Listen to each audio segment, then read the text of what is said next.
Assalamualaikum warahmatullahi wabarakatuh. Jumpa lagi dengan saya Indra dari indragunawan.com. Sekarang ini saya berada di ruangan kerja saya di rumah.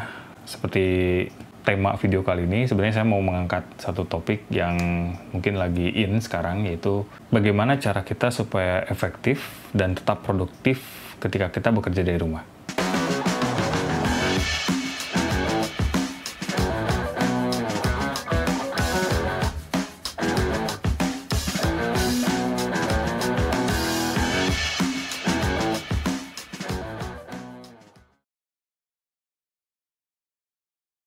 Sebelum kita mulai, saya mau sharing tentang apa yang terjadi di Kuala Lumpur pada saat ini.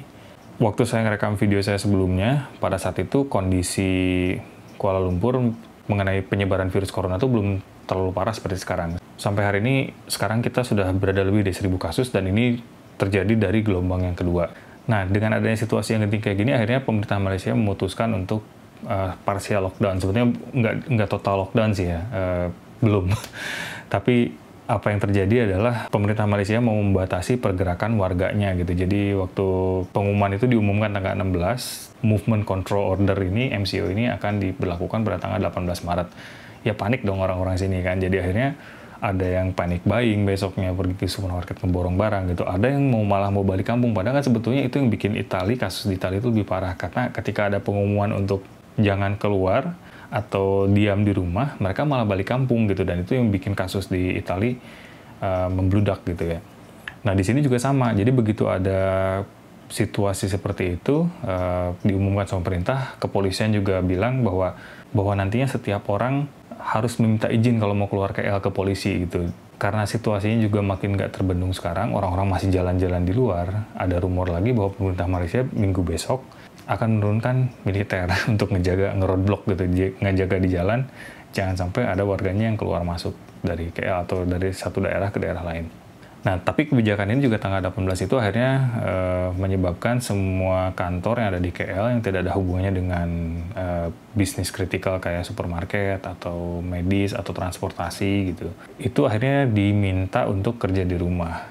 Ada social distancing gitu ya, jadi itu berlaku dari tanggal 18 sampai tanggal 31 Maret. Padahal kita juga di sini, saya sama keluarga udah merencanakan pergi keluar KL tanggal 29 sampai dengan tanggal 31 udah ngambil cuti malah gitu ya. Tapi ternyata dengan ada situasi kayak gini, kita mungkin nggak akan bisa keluar dari sini.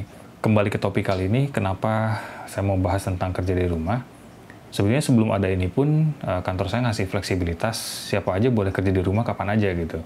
Biasanya saya 3 hari kerja di rumah, di ruangan ini, kemudian 2 hari datang ke kantor, itu biasanya hari Senin sama hari Rabu. Karena hari Senin itu biasanya ada planning kan, dan banyak meeting. Hari Rabu biasanya saya ada one-on-one dengan manajer saya.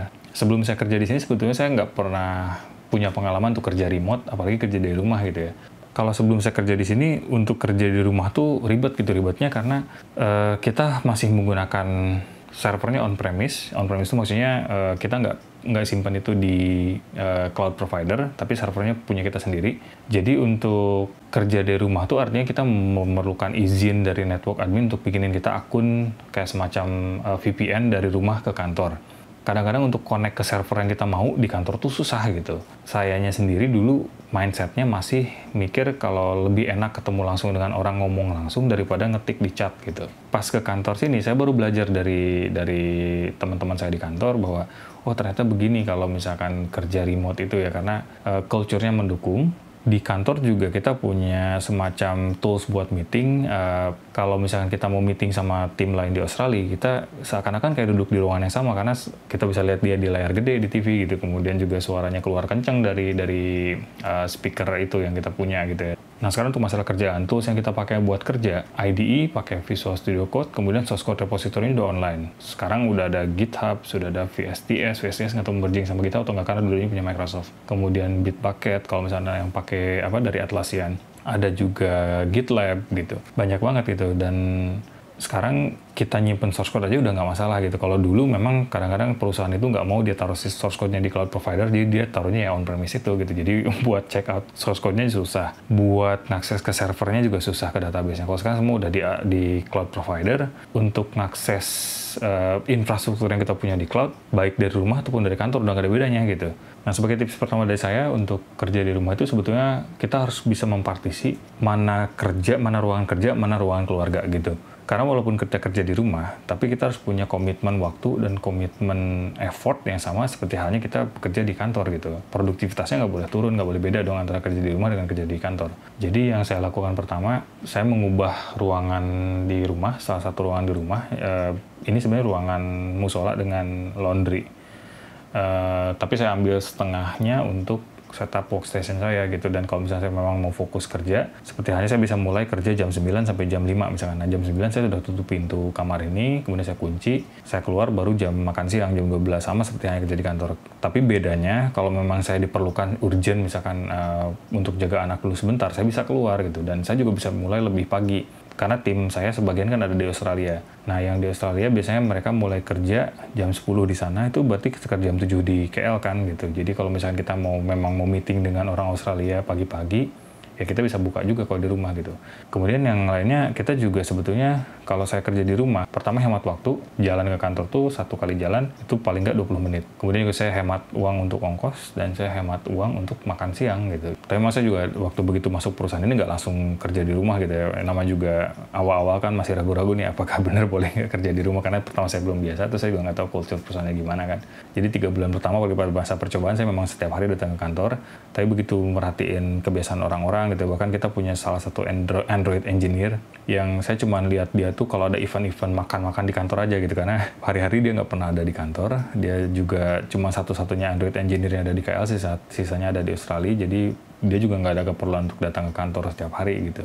Kalau ada acara-acara kantor seperti meeting besar, meeting semua karyawan, atau ada acara Friday itu acara kayak semacam kita ngabisin waktu hari Jumat, makan-makan, chatting, ngobrol, ada game biasanya kayak gitulah. Baru dia datang gitu. Kalau misalnya sehari-harinya dia kerja sih nggak pernah ada di kantor. Nah, yang saya lakukan juga itu karena reporting manager saya sebenarnya adanya di Australia, jadi saya pun dengan dia one-on-one lewat video call gitu. Jadinya ya apa bedanya video call di rumah sama video call di kantor, yang penting kerjaan kita beres aja gitu. Nah, satu lagi kenapa kerja di rumah untuk saya bisa jalan, karena sekarang ini kita nggak di micromanage. Ada kan gitu yang suka pakai Jira tiket yang harus di track 2 jam, 4 jam, atau 8 jam, dan kuotanya 8 jam. Menurut saya itu juga konyol gitu ya. Itu culture atau situasi yang saya udah nggak suka sekarang di perusahaan gitu, di perusahaan IT ya. Kenapa sekarang kerja di rumah tetap bisa produktif dan tetap efektif? Karena produktivitasnya tidak diukur berdasarkan quantity atau waktu yang kita kasih ke perusahaan gitu ya, tapi berdasarkan task atau tugas atau output yang kita kasih ke perusahaan, deliverable-nya ke perusahaan. Jadi buat manajer saya, buat perusahaan saya, nggak penting kamu kerja di mana, yang penting kerjaan kamu beres gitu. Bahkan saya menyadari ini ketika saya pertama kali gabung ke perusahaan ini, adanya mesin absen sidik jari di depan pintu itu bukan untuk absen, untuk buka pintu doang gitu. Sedangkan di perusahaan-perusahaan lain kebanyakan mereka betul-betul track masuk kapan, keluar kapan. Itu kerjaannya sehari-hari di track pakai Jira, timesheet gitu. Kalau di sini udah enggak lah gitu. Nah, itu salah satu alasan kenapa working from home buat saya sekarang di perusahaan ini dengan kerjaan saya sekarang ini efektif dan tetap bisa produktif gitu. Baik, untuk video kali ini saya sampai sekian. Mungkin ini hanya untuk sekedar sharing saja sebelum saya buat video materi yang sesuai dengan bidang saya berikutnya. Seperti biasa, kalau misalnya ada pertanyaan atau ada topik yang pengen saya bawakan untuk video berikutnya, silahkan tulis di kolom komentar. Untuk teman-teman atau sobat Mulik yang belum subscribe channel saya, silahkan subscribe. Dan sampai jumpa lagi di video berikutnya.